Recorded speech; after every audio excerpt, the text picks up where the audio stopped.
পুশব্যাকের নামে ভারতের নাগরিক এবং রোহিঙ্গাদেরও বাংলাদেশে ঠেলে দিচ্ছে দেশটি, এমন তথ্য জানিয়েছেন বিজিবি মহাপরিচালক মেজর জেনারেল মোহাম্মদ আশরাফুজ্জামান সিদ্দিকী। সকালে চট্টগ্রামের সাতকানিয়ার বাইতুল ইজ্জতের বর্ডার গার্ড ট্রেনিং সেন্টারে বিজিবির কুচকাওয়াজ পরিদর্শন শেষে তিনি বলেন, এ বিষয়ে বারবার প্রতিবাদ জানানো হচ্ছে।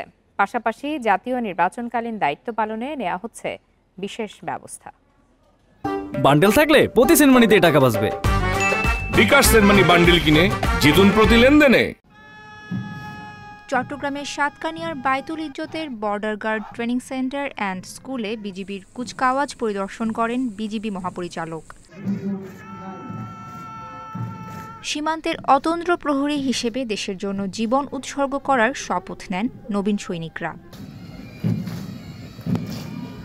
পরে সীমান্ত রক্ষায় সৈনিকদের দেয়া হয় নানা দিক নির্দেশনা। অনুষ্ঠানে বিজিবি মহাপরিচালক বলেন, প্রতিপক্ষের কাছে কখনো নমনীয়তা প্রকাশ করা হবে না। প্রয়োজনে জীবন দিলেও দেশের 1 ইঞ্চি মাটিও ছাড় দেয়া যাবে না। বিজিবি মহাপরিচালক বলেন, সীমান্তে প্রতিনিয়ত পুশব্যাক হচ্ছে। যদি কোনো বাংলাদেশি অবৈধভাবে ভারতে থেকে থাকে, তাদের নিয়মমাফিক পাঠানোর জন্য বলা হচ্ছে দেশটিকে।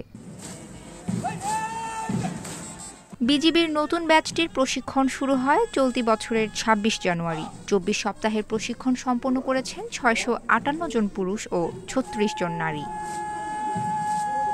তাসফিয়া রহিম, ইন্ডিপেন্ডেন্ট নিউজ, ঢাকা।